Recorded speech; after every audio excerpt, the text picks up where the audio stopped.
The purpose of this DVD is to promote the possibilities of an industry based upon outdoor recreation and heritage tourism. Thank you for taking the time to view this DVD, and please help us move forward to secure the future of Fort Oglethorpe as well as preserve its past.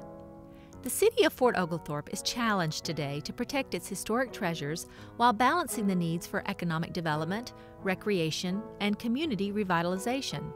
This balancing act is no small task and will require coordination and cooperation among all residents, businesses, and state and local officials. The need for better balance and understanding between these multiple groups has never been so critical.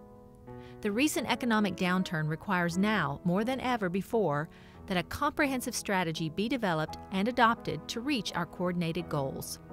But first, let's take a look back at a brief history of Fort Oglethorpe and its impact on the surrounding area and our nation.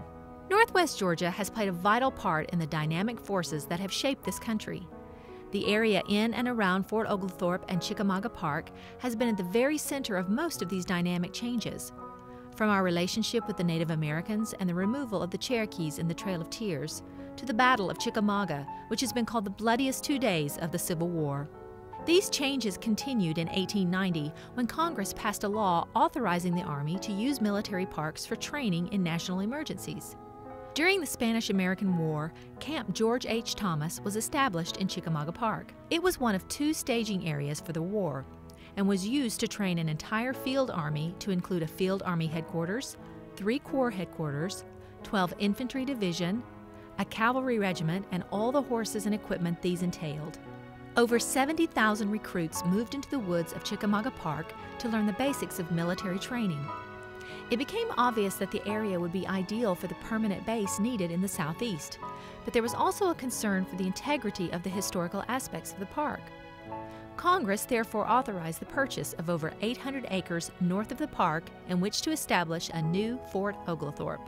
The building of Fort Oglethorpe was completed in 1904 as a cavalry post. During World War I, 3 camps were added. Camp Greenleaf was the training ground for the Army Medical Department and was one of the largest medical installations in the world. Camp Forest trained infantry and engineering officers. Camp McLean trained the new officers needed for the war. Once again, over 60,000 soldiers were being trained in Fort Oglethorpe and Chickamauga National Military Park. The 1920s and 1930s saw Fort Oglethorpe become one of the elite Army posts in the nation. The elegance of its architecture, from the classic Renaissance of the original construction to the later neoclassic, lent an air of charming unity. World War II saw the 6th Cavalry exchange their horses for trucks and half-tracks. When they moved out in 1942, the base became the training ground for 5,000 volunteers of the Women's Army Corps. On weekends, many civilians traveled by streetcar from neighboring towns to watch polo matches on the parade grounds. I think history, to preserve history, is the most important thing we can do. Like I said, it's in my blood, but if you don't know history, you don't know anything as far as I'm concerned.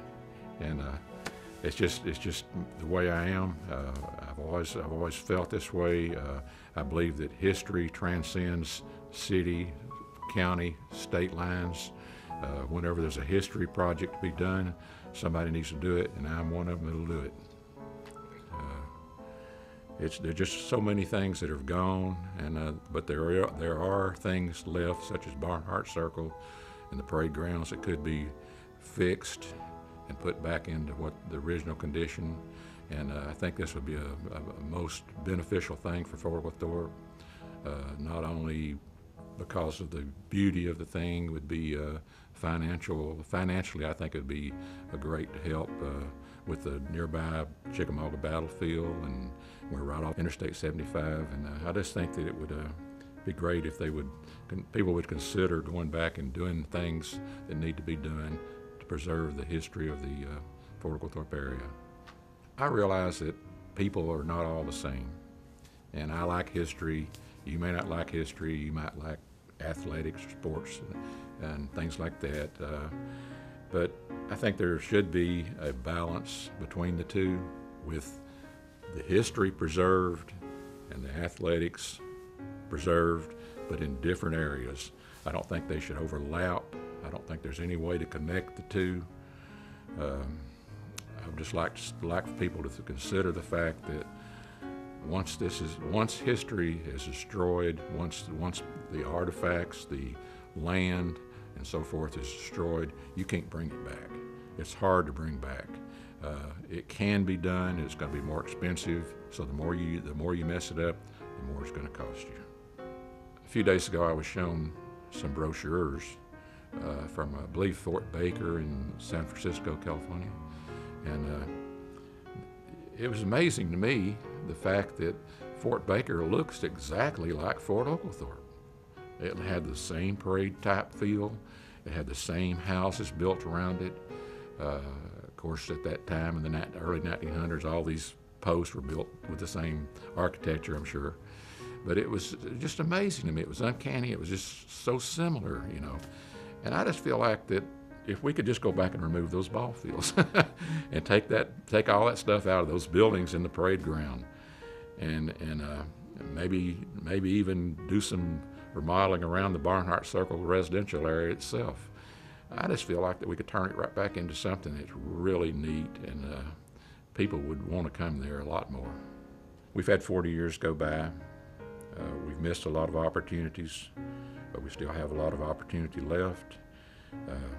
I believe that if we could make something similar to Fort Baker, or at least dress it up a little bit better, I believe that the city of Fort Oglethorpe, the whole area, would reap from the financial gains. The people in the area would hopefully become more interested in what they have here, because they've got something here that a lot of cities would love to have, and they're just right now it's just fading away. It's just going away, and we really need to consider the fact that we need to get busy on it and stop doing what we're doing now and get busy to get it back in the shape it needs to be. A shining star to the fort was the parade grounds. It was one of the first elements of the fort constructed. Surrounded by Barnhart Circle with the officers' quarters, enlisted and bachelor officers' barracks, band barrack, stockade, and post administrative offices, the parade grounds were the center of the community. It was here that the troops could prove their transition from civilian life to members of a military team. The parade grounds were officially named Johnston Field in honor of Colonel Gordon Johnston.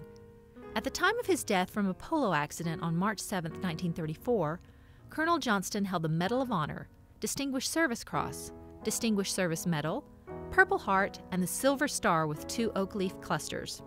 During World War II, the parade ground was also used as a detention camp for enemy prisoners of war.